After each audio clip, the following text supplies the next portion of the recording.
Rod Woodson joining us on behalf of Zaretta. Where were you when you found out Kobe died? At home. I was in my living room. My daughters looked at me and said, Kobe died. And I thought, we have a friend named Kobe. Yeah. And I was like, little Kobe died? And they're like, no, Kobe Bryant. And, all the reports came after that. And I just felt for his wife. I know, we're all feeling for Kobe, right. What he did and what he did on the court and how he was as a mentor, how he was as even an artist, even afterwards, having a short film. He did a lot of good things on the court. His young daughter was on the plane. Yeah. Other family members for different families were on the plane. But what his wife and his other daughters have to live through now is tough. Yeah, I mean, I was having this conversation, so I don't know Vanessa that well. I knew Kobe pretty well. Our daughters were friends, and she was friends with some of the other girls. But it's like, this is the parts you don't even think about. Like, Vanessa has 2 little baby girls, right? And the older one is in high school. Your support system is all there. Do you move, right? Because you move because there's just too many memories. Right. Every time you walk in the door, there's a gym at his house, and he and Gigi Gianna used to go in that gym and train. Do you move? On the other hand, moving on somebody else to get those memories you have, that's all you got, right? Right. Do you stay? But if you stay, I can't imagine, Vanessa, I can't imagine any of those families that people don't come home. I mean, he's a husband, he's a father, he's a mentor. All the things that we talk about his playing career, which was tremendous. He was a human being, and he left behind a legacy, not just with the fan base and with the Lakers, but with his family. And first and foremost, more than anything, we saw him as a father, how he's mentoring his daughter. And that loss, she was on the plane with him, but that loss to the rest of the family. Yeah. I mean, I couldn't even imagine. I couldn't imagine if my wife passed away with one of my kids. No. I think I would lose it. Yeah. No, I mean, I really would. I mean, the kids. I mean, and then there's the he's 41. Those girls are only 13. 13. I mean, those kids had so much to live for and look forward to. Yeah. This unfortunate accidents like to happen all the time.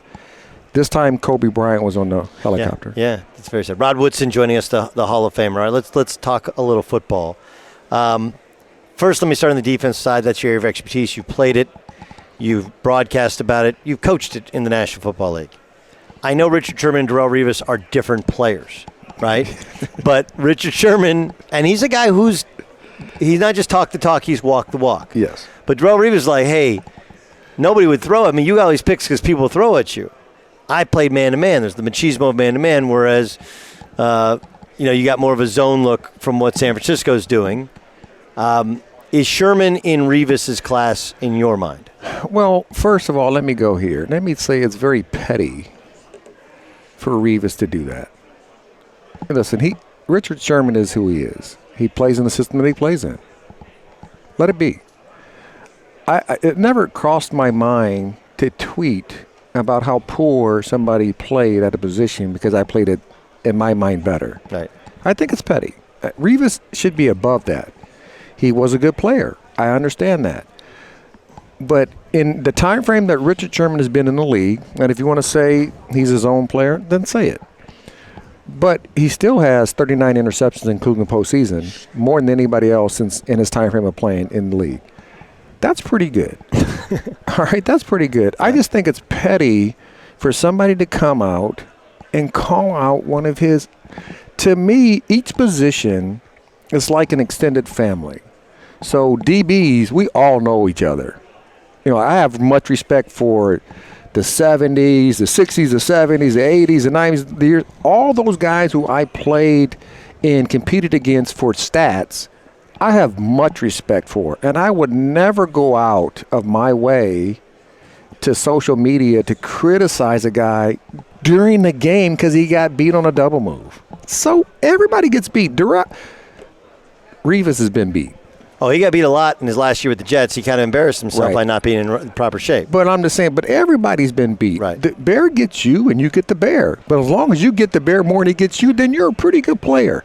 And I would say Richard Sherman's a pretty good player. Is he in the same class as Revis? It's hard for me to say that. They play in different systems. It's never been asked of, even though I think before he hurt his Achilles, I think Richard Sherman could match a guy. He was long. He understood the systems. He understood football in general. He's smart. He's cerebral. He understands formations. He understands splits. He is long. And the one thing he does well, he catches the football when it comes his way.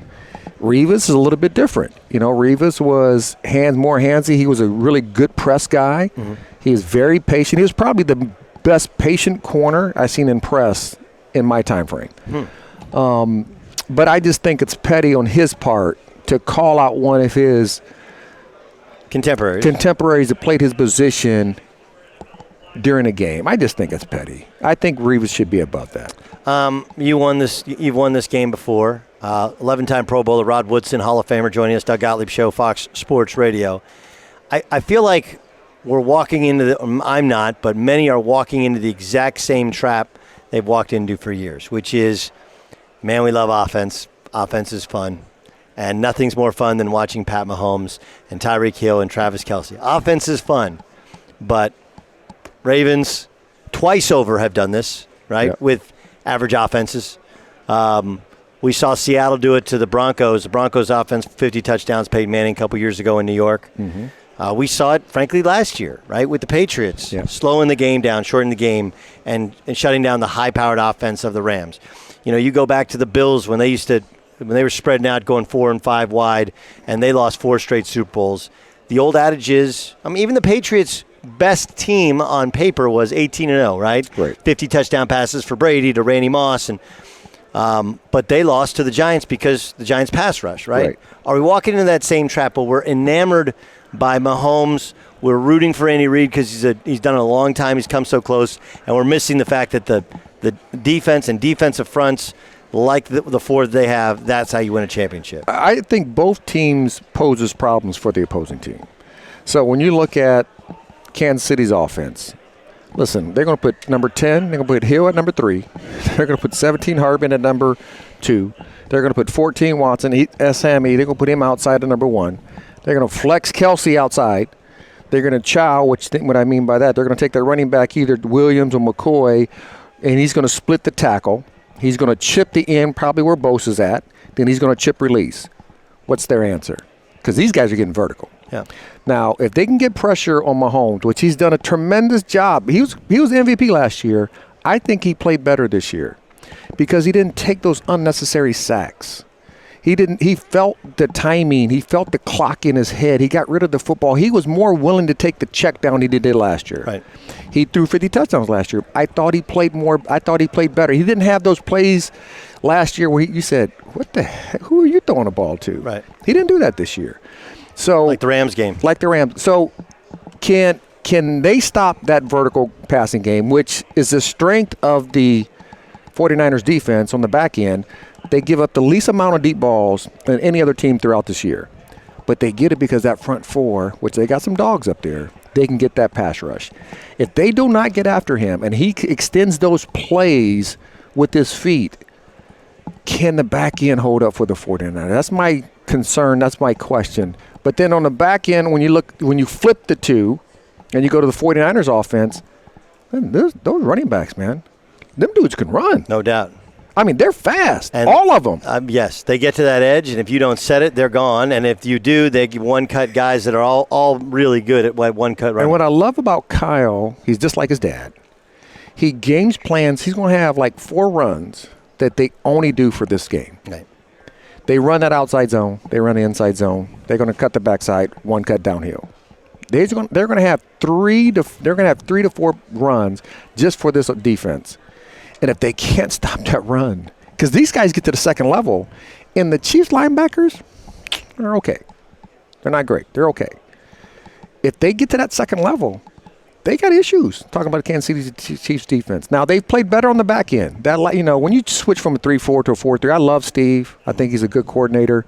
But when you switch, they had that growing pains early. Mm-hmm. They play better late. They basically give up 148 yards a game. They're 26 on rush defense statistically, but they have played better down the backstretch. But if they can't stop the run, Patrick Mahomes is not scoring on his bench. And that's the dilemma. I think both team causes problems for the other team. If they both played their best game, which team can win? I just don't know if you can outscore Kansas City if they get that thing going. I don't know if Jimmy G is going to be that guy or the offense would be that team that can score 35 against this defense. I think it's going to be a 3-point game. I think it's going to be a close game. I think it's going to be an exciting game. I think it's a great matchup for both teams, or for really the fans in general. And I think Andy Reid deserves a Super Bowl. I mean, this guy, he's a good man. No, he had his own personal struggles with his boys off the field. One, of course, recovered. One died during training camp one year. I mean, he got fired from Philadelphia, a place he went to 5 straight NFC championships and then 1 Super Bowl within that time. Yeah, I mean, and look, they built consistently in Kansas City and finally gotten over the hump the past 2 years. There's no question about it. On the other hand, for Kyle, look, had a Super Bowl won when he was in Atlanta, and he probably kicks himself. He said only over 2 plays, but those 2 plays, you end up having a Super Bowl, and maybe the history is different. It's going to be fascinating. Rod Woodson, our guest on the Doug Gottlieb Show here on Fox Sports Radio. I want to ask you about Brady. You've obviously switched teams. It was Steelers went cheap on you when your contract expired. You went to San Francisco for a year, and then you went to Baltimore. But this is later in his career. Yes. And it's different at quarterback. Yes. And his relationship with his coordinator is different. And you got 15 of a 20-year relationship there with one guy, with Josh. Right. He could go to Vegas with the Raiders organization you work for. He could go to the Chargers. They have dudes. They have position players. Their question is blocking for him. I'm sure I could find 5 other teams that he could go to. I don't know if they make sense, though, because the market size with Giselle, where she'd actually want to live. What would you do? If you're advising Tom Brady, what would your process be? Well, I wouldn't. If I was Tom, I wouldn't leave. And if Robert Kraft lets Tom Brady walk out that door, listen, Tom Brady has given everything he has for that franchise. He's given him a hometown discount all these years. He's never said, hey, give me my $30 million. I'm the best quarterback. I got 6 Super Bowl rings. No other quarterback has that. He's done more with less talent in his time frame. And I've always been kind of a little critical of Tom over the time. Sure. Saying that he's not the best. And then as I keep watching him and I keep looking at it from afar, I always say Dan Marino's the best quarterback I ever played against. Right. Just for the fact that he's done more with less in his time from the plane. Well, Tom is the same thing, but Tom has 6 rings to go with it, and he's never asked them to do what they're supposed to do, is pay him top dollar. He has made, in his career, just so you know, he's made $230 million in salary. Right. He's played a long time, but I'm saying, with that being said, that's irrelevant to the point that he's never been the highest paid quarterback. No, I got it, but he's also, now you've got to the point where he's not close to the best quarterback. No, he's not. And he needs more help. Like now in the time in which he needs more help, the argument would be, we got to pay you less because we can't get you enough to support you. My thing is this. Listen, I think Robert Kraft should one time say, listen, I want you to come back. I'm going to pay you one time what you're owed. I'm going to give you $30 million, but then you got to retire. To me, he owes him that. If he doesn't do it, I think it's a shame that you see Tom Brady walk out. Listen, and I understand, I've left, Joe Montana, everybody, Johnny Unitas, everybody leaves different places. But it would be a shame to see a guy dedicate himself for all these years. And it's not, I left in 10 years. Right. Well, this is way past 10 years for Tom. And to have Tom put on another uniform for 1 more year maybe, or 2 more years at the most maybe, because they couldn't work something out in New England would be a shame. You think of yourself as a Steeler or Raven? I'm biracial in life, so I consider myself biracial in football. Okay, fair enough. I would say, even I played 10 years. I played 10 years in Pittsburgh, and I love the Steelers. I'm a black and gold guy. Yeah. My high school was black and gold. My college was old black and gold. I went to black and gold. My city that I came from had 3 rivers. I went to the Pittsburgh Steelers, who had 3 rivers in their downtown area. I thought it was destiny. Unfortunately, I didn't play my whole career there. And then I had a great opportunity to play for another iconic franchise coming up with the Baltimore Ravens, have an opportunity to win a Super Bowl. We weren't good when I first got there. No. But I do have pride in to help build a foundation, and it's now the Raven way. The Steelers have their way. They had their way before I got there. Yeah. To help build this, the Raven way, I take some pride in that because it was growing. We grew it. Ray took it to another level. Ed Reed took it to another level. These guys play with the same pride that the Ravens. And I always say it, if you stripped off the freaking colors, man, they play alike. Yeah. They play tough, gritty football. They're going to hit you in the mouth as soon as you walk off the bus and see if you can beat them. And there's a little of what Slash did with Pittsburgh with what Baltimore is doing now, right? There are some other weird parts to it. Hall of Famer Rod Woodson, who, by the way, 71 interceptions during his 17-year career, so he knew a thing or two about catching the football, not just as a return specialist as well. Doug Gottlieb here. Listen, you need to subscribe to the Fox Sports Radio channel. Why? Well, because you get me.